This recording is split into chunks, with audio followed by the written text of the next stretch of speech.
Bismillahirrahmanirrahim. Assalamualaikum warahmatullahi wabarakatuh. Hamdan wa syukran lillah, salatan wa salaman ala Rasulillah wa ala alihi wa ashabihi wa man wala amma ba'du. Pada kesempatan yang berbahagia ini kita akan mengkaji eh, di halaman 7 ya, di halaman 8 yang terkait tentang an-nahi. Ya, ini kan sudah di resumi kemarin. Sekarang kita bahas ya al-mabahisus tsani atau pembahasan yang kedua, yakni an-nahyi atau mengenai an-nahyu. Apa itu an-nahyu? Atau biasa kita secara bahasa kita artikan larangan ya. Ya, an-nahyi ini wa huwa talabut tarki minal a'la ilal adana, yaitu permintaan atau suatu permintaan untuk meninggalkan dari yang lebih tinggi kepada yang lebih rendah derajatnya. Jadi semestinya dia menghadapi yang derajat yang tinggi, ya dia ingin menurunkan derajatnya ke derajat yang lebih rendah. Wa fihi qawaidun. Nah, ini ada beberapa kaidah yang terkait tentang an-nahi. Pertama, al-aslu fin nahyi litahrim illa ma dalla ad-dalilu ala khilafihi. Qala ta'ala wa la tufsidu fil ardi ba'da islahiha. Yang pertama, al-aslu fin nahyi litahrim. Asal dalam larangan itu hukumnya haram. Jadi setiap segala sesuatu yang dilarang, ya, itu asalnya adalah haram. Illa ma dalla dalilu ala khilafihi, kecuali ada dalil yang menjelaskan tentang perbedaannya. Ya misalnya makan babi itu haram. Tapi kalau ada dalil yang mengatakan boleh memakannya sekedarnya dengan kondisi darurat, maka hukumnya dibolehkan. Karena hukum asalnya sebenarnya larangan itu adalah haram. Wa qala ta'ala, sebagaimana firman Allah, wala tufsidu fil ardi ba'da islahnya. Dan janganlah kamu membuat kerusakan di muka bumi ini ya sesudah Allah memperbaikinya. Jadi sudah diperbaiki dia merusak. Nah, tetapi persoalannya ada beberapa misalnya kayak macam kita harus membangun saluran air. Nah, ini kan Allah sudah memperbaiki jaringan tanahnya.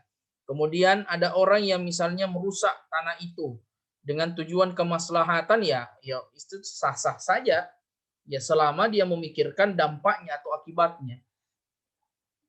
Kemudian yang kedua, an-nahyu an syai'i amrun bididdihi, qala ta'ala wala ta'kulu amwalakum bainakum bil batil. Kemudian yang kedua adalah melarang sesuatu berarti juga memerintahkan yang berlawanan dengan semacam itu. Jadi ketika ada larangan, ketika ada larangan, dilarang kepada untuk melakukan sesuatu berarti kebalikannya juga hal yang berlawanan tersebut. Nah, ini berlaku juga. Nah, seperti apa yang difirmankan oleh Allah, wala ta'kulu amwalakum bainakum bil batil.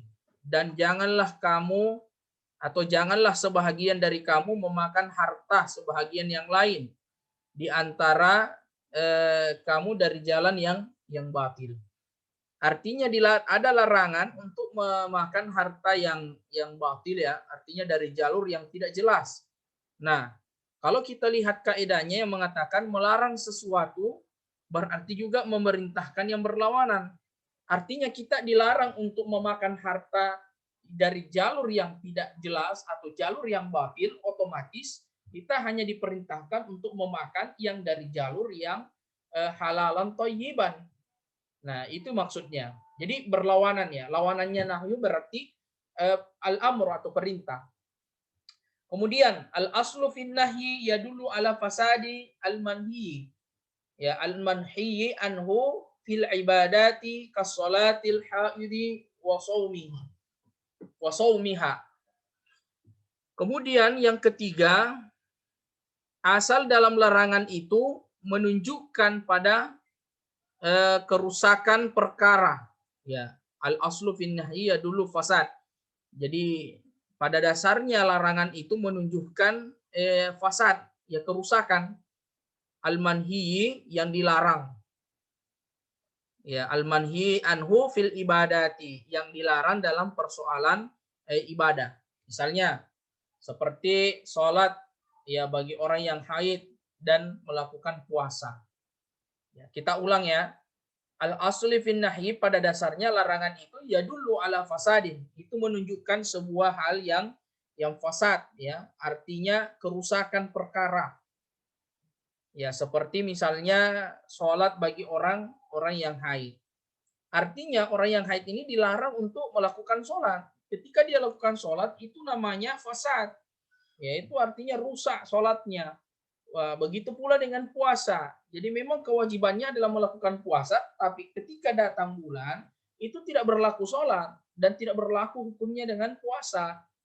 Nah, kemudian yang keempat, an-nahyu yadullu ala fasadin al-manhi anhu fil muamalati. In raja an-nahyu ila nafsil aqdi kama fi bai'il hasati naha sallallahu alaihi wasallam anil bai'il hasad, rawahu Muslim.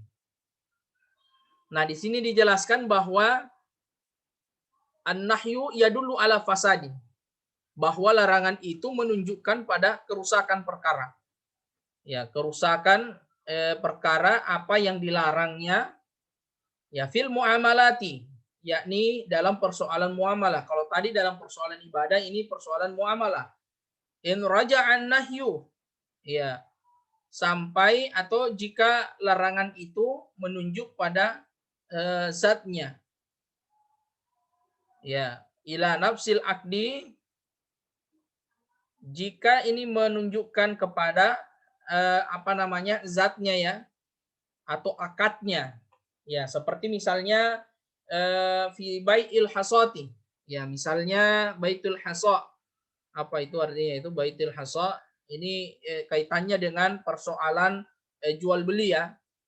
Contoh hadis yang diriwayatkan oleh Imam Muslim, nah sallallahu alaihi wasallam, Nabi melarang anil bai'il hasati, yakni melakukan jual beli kerikil.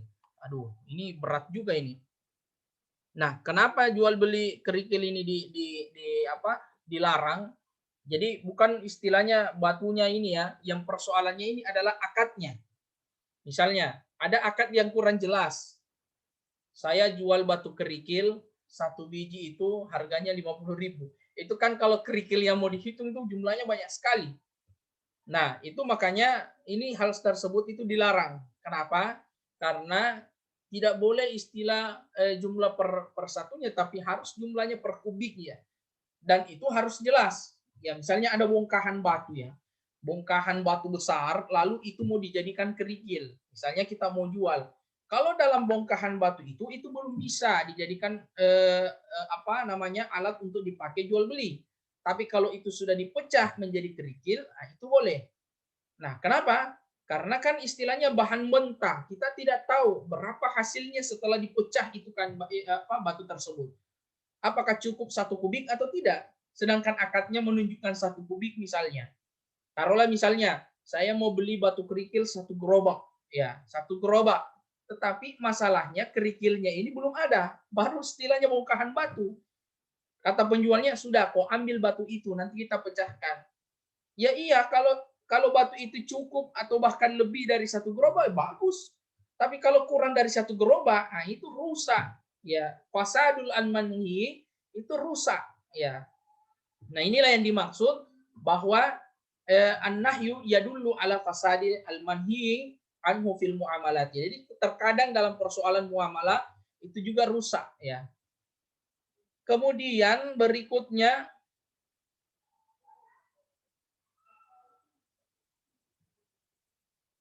ya, ini ada contoh lain ya. Misalnya yang terkait tentang terkait tentang sholat Jumat.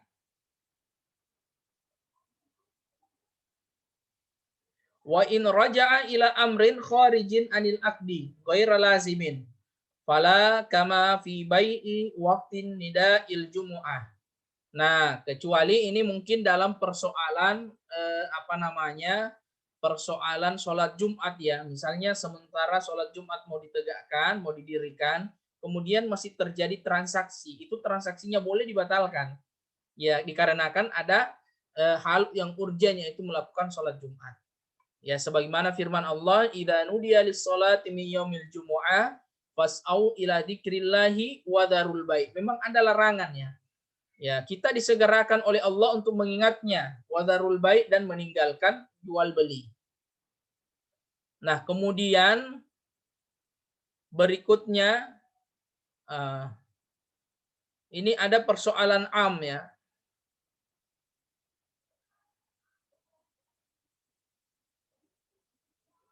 Nah,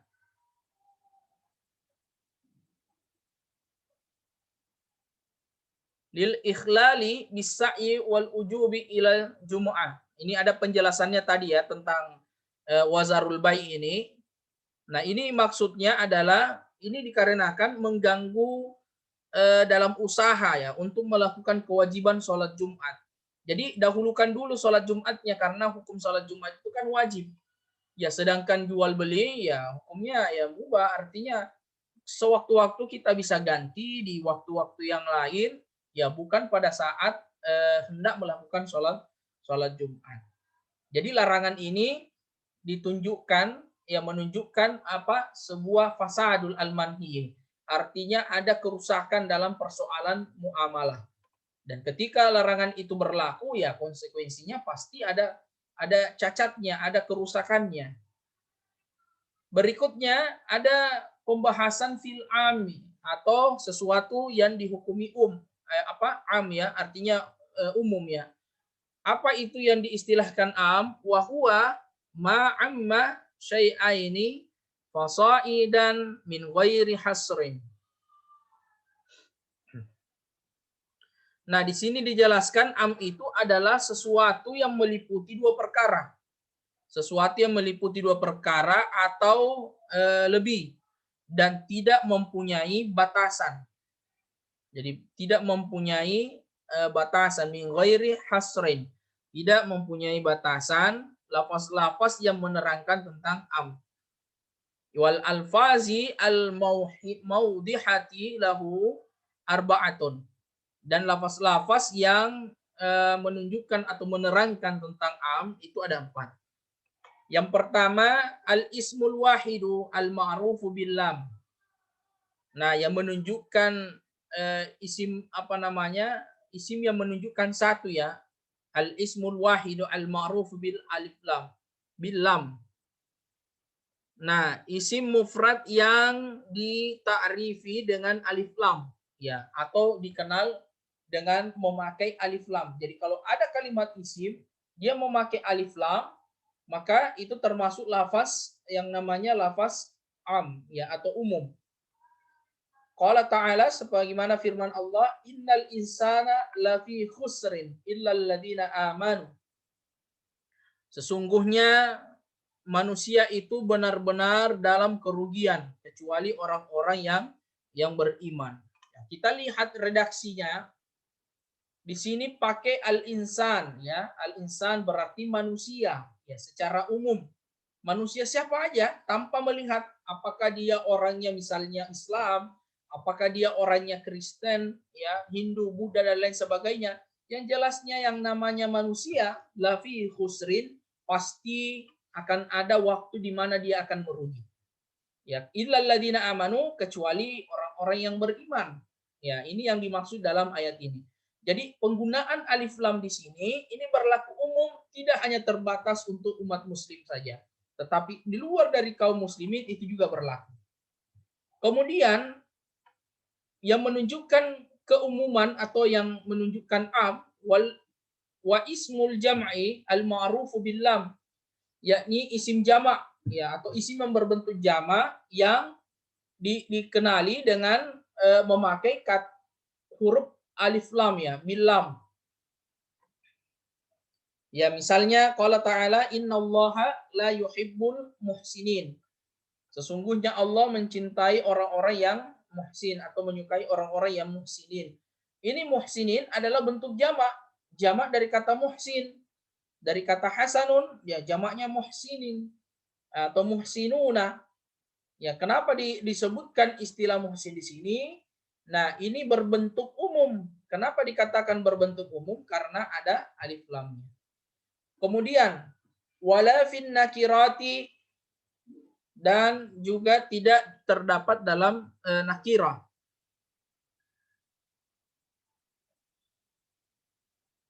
Nah, wala fin nakirati, dan la lafaz nakirah atau dihukumi dengan la yang la yang bukan terdapat pada isim nakirah. Ya, contoh qala ta'ala la tajzi nafsun an nafsin syai'a. Kata la di sini yang masuk ke dalam isim nakirah, ya itu disebutkan umum. Jadi kalau ada la yang bersambung dengan nakirah, berarti yang disebutkan juga itu adalah bentuknya bentuk umum. La tajzi nafsun an nafsin syai'a, dan janganlah diri kamu, ya jagalah dirimu dari azab.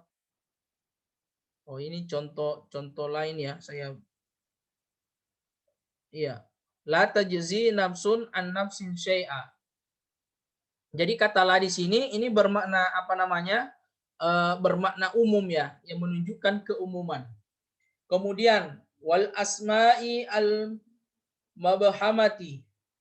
Wal asma'i atau wal asma'u al mabhamatu kaman fi manni.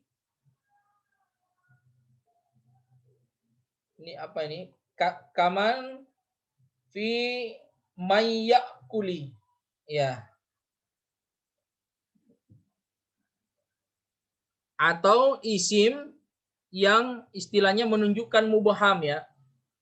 Ya, sebagaimana yang ada kaitannya dengan istilah akal ya. Contoh firman Allah, "Faman ya'mal mithqala dzarratin khairan yara." Kata faman, ya ini kan kaman ya, seperti kata man. Ini kan asalnya man, jadi bersambung dengan huruf fa. Jadi faman.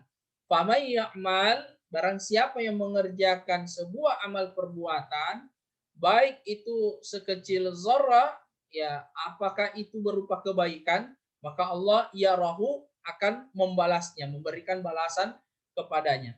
Nah, kata faman di sini yang bersambung dengan ya'mal, nah yang bersambung dengan istilah amal ini menunjukkan keumuman. Ya, amal apa aja, entah itu sholat, entah itu puasa, entah itu zakat, yang jelas menunjukkan umum, maka dia masuk dalam kategori am. Ini masih ada contoh-contoh yang lain. Ya, ini antara lain ya, apa namanya, yang menunjukkan keumuman ya dalam sebuah lafaz. Wama fima la yakun. Qala Allah Ta'ala wallahu basirum bima ta'malun. Nah, bima ta'malun ini ketika juga tidak memakai apa namanya la ya, tetapi dia menggunakan huruf ma. Ya, ini juga berlaku umum. Wa ay qala Allah Ta'ala ayyaman ma tada'u falahul asmaul husna. Nah, wa aina fi makanin. Qala ta'ala ainama takunu yudrikumul maut. Ini juga berlaku umum. Ainama, di mana saja. Ma-nya bermakna di mana saja. Ya, ainama, di mana saja kamu berada, maka kamu akan mendapati yang namanya kematian, atau kamu akan didatangi yang namanya kematian. Jadi ma-nya ini yang menandakan umum. Nah, kemudian wa mata fi zamanin mata safarta fa anta taliqun. Nah, ini masih banyak lagi sebenarnya contoh-contoh yang lain ya yang menunjukkan keumuman ya. Ya am, istilah am. Nanti berikutnya insya Allah kita akan lanjutkan mengenai al-mabahis ar-rabi, yakni fil khassi wa takhsis, ya tentang khusus dan pengkhususan. Ya, nanti kita lanjutkan pada pertemuan berikutnya. Saya kira ini yang sempat saya sampaikan dan saya akhiri. Assalamualaikum warahmatullahi wabarakatuh.